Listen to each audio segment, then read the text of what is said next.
Guys, so this is Matt Davis, CLA. I'm covering half field slides for the third time. This is our final drill in the series of half field slides. By now we've covered the alley, the skinny, and I've got circled here our drive and turn. Not going to go through setup again today. If you haven't watched those first two videos, the setup is probably going to be the same in terms of overall principles, terminology, concepts in terms of time constraints and small groups. Points of emphasis are the same. Really just focusing on a different area of the field now. So midfield, we focused on the midline up. Skinny was against wing dodgers across the midline. If we divide into an upper and level across, and now we're covering everything below that midline of upper and lower. So 2 lines behind. Again, in the other videos I mentioned, if you're doing this with middies in attack, use a ball. Right, they should be able to handle the ball carrier, give us a more realistic approach. If this is during your defensive individual time, I recommend taking the ball out. A lot of times you'll turn, refacilitate to the coach, a drop pass, it just slows the drill down. And honestly, even if middies in attack are not at that level yet where it's being turned over every other pass, then take the ball out for anybody, but mainly for guys who are not normally handling the ball. So we've got 2 lines behind. Give you a reference point. I'm probably going to do this at about here. Let's just say this is our end line. So the coach would be right on the end line. We're going to pretend that the ball's here. I personally don't like giving ball carriers a running start. I don't want to give you 7 yards of separation where you can juke back and forth and put me on a highlight tape. I want to get out on your hands.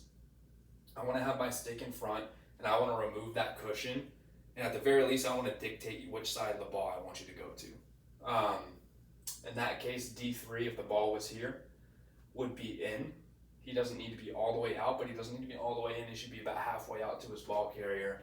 And we have a D2 who's ready to slide from the crease to the inside roll. So you can do this one of 2 ways. I've got turn and drive listed. Turn is when we give an inside roll. We're going to fire to the inside roll. I'm going to show you that first. Drive would be when you force a ball carrier. If this is our end zone, we've got a pylon here and here. Bear with me on the drawings, that's not a strength of mine. If we approach GLE, which is goal line extended, inside roll would be make him turn his back at GLE.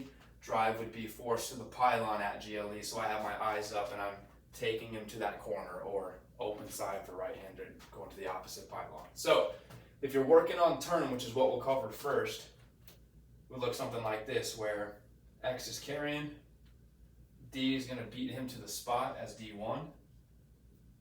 And this, if you guys watched the alley video, we always had our opposite midfielder even with the ball carrier. Same concept here. This D3 needs to be even with the ball carrier, so he would really be about there. So we're going to fast forward a little bit. We've got our ball carrier here at GLE. D1 has done a good job of shading over the top and forcing the inside roll like this. We're going to fire when we see the back of the helmet from D2, who's been hedging. So there's our fire. And what we're going to do is D3, who is in here on the pipe, is going to take R2. Now keep in mind, this is half field slides. Every slide actually has 2 twos, so I'm sure a lot of you are wondering why I don't have the 2 coming down from here. If I had a line there, I would. More of a 5v5 situation. I would have the opposite corners be in, both of them. But since we're just doing groups of 3, that's why I have this D3 covering up the crease. So he's staying below that midline of the upper and lower of our defense. So D2 has fired to the ball. So now we're at about here, where the ball carrier is below GLE under control.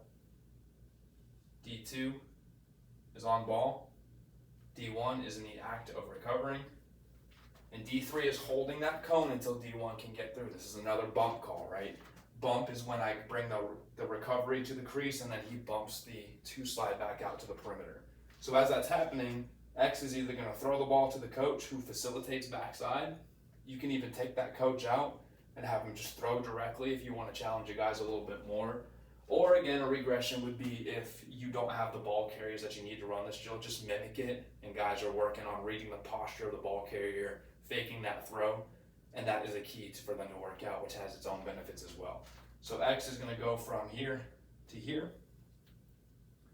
D1 has to haul and get in as soon as he can, because one thing you have to coach is this D3 can't go get the ball until that D1 gets in. So make sure there's no D1's halfway recovered and D3 is panicking to fly out here. That's how the ball moves here, and this guy cuts the ball into this space here and gets a wide open goal, right? So make sure he holds this and understands that this guy can't score from here. We need to get out with urgency, but it's more important that we get the D1 in here before he works his way out.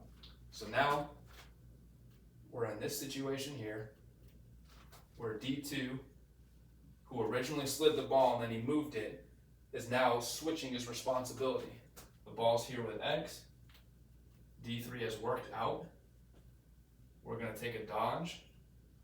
We're going to force the inside roll.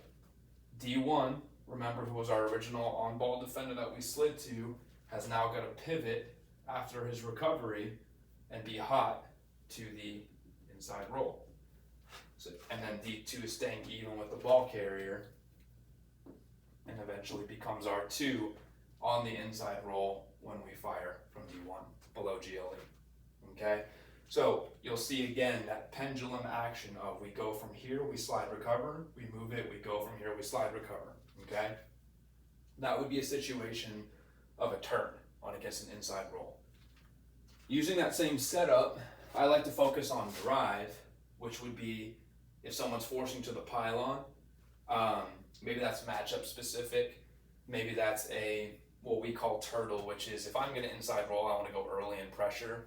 Whereas if I want to drive, I'm probably in something like a turtle.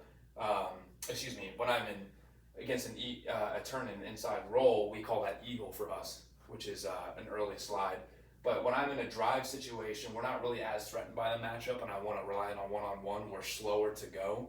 So as that guy takes the pylon, just remember, drive is not usually synonymous with one slide being slow or we're not going at all. Turn is if we want to limit that ball carry and slide when the back is turned. So definitely you can work both. Same setup. I'm going to take some of these guys out, some of the markings. We've got goal, cone, guy on ball, guy hot, and then our bottom adjacent. Now we're working on this angle here where we're taking him wide.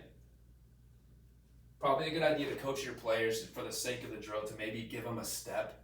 Let's say we went for the drive, but we weren't successful, and now we have to slide to a guy who's climbing with the ball. Have him fire on a flat angle like this. So now we've got our ball out here. D1 was behind him, gave him a step. D2's gonna fire, D3's gotta get in.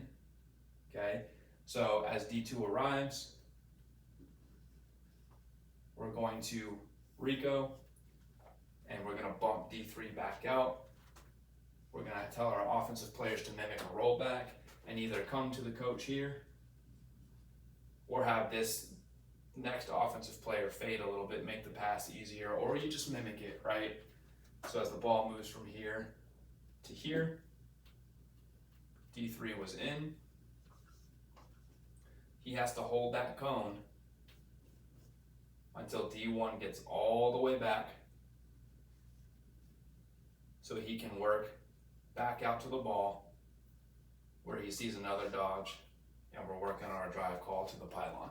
Okay, even in that illustration, you guys will see that in drive, those angles are so much longer from both the slide perspective, but also the recovery perspective. And that's why turn is a good job. A turn is a good scheme if you're going to slide and your intention is to slide early and double team. You can slide, pressure the ball, and with shorter recoveries. But when you see drive, that's why sometimes it's better not to go at all and just put the emphasis on driving and knowing that you're not going to slide to it. Because unless that guy gets completely beat topside, which will happen from time to time, if this is a defenseman you trust and you slide to it, you don't need to, you guys will notice that the drawings in the second half of this video are much longer from a recovery standpoint. Whereas if you had forced the inside roll, they would have been shorter. So I just kind of want to reiterate that to say, if you're going to work your turns, force the inside roll, slide early and often and double team. Drive would be synonymous of taking them to a pylon knowing that we're not going to go, because if we do go, our slide and our recoveries would be longer on the backside. So hopefully you made that distinction as you guys were going. This is the end of our series for the half field slides. Implementation wise, you know, whether it's alley or skinny or drive, if you guys are struggling, there's a couple of things you can do before you implement these, which would be, you know, we talked about upper lower, but you can even go left and right within that. So maybe you guard only alley dodges from the top left at first. Maybe, and then you add the right, and then you put it all together with groups of 3. So maybe groups of 2 to each one of the alleys, and then groups of 3 with adding the 2, right? Same thing with the skinny. Maybe you work on ball side crease and the wing, or ball side crease and the wing in groups of 2, and fire on both. And then you add that third 2 slide in there when you think you can handle it. Same thing here, do sides and give a hot to this one and a hot to that inside roll, and then progress your way up. And then even ultimately more than that, when you guys are doing your 6s, you can do control where, hey, I'm gonna blow the whistle from the top left, guy's gonna fire to it, and that's gonna start our 6v6. So there's progressions to this. Final thing would be for the setup. First, you should be able to go 5 or 6 times in a row at 25% speed without missing any slides or recoveries, then 50%, then 25% for 30 seconds, then 50% speed for 30 seconds, and keep working your way up until your full speed. So hopefully those help. Again, great drills to use if you only have 15 minutes of individual time. It's the most important drill that you can do. Play around with this cone. Single crease, double crease, you can go adjacent as well, but overall encompassing thing would be just make sure you're sliding to only one part of the field at a time, dissect it down to its parts, and that way you put it back together for the 6-on-6 defense. So this has been the half field sliding series. Again, leave us some comments if you have any questions, variations, things like that, and we'll see you back for another video.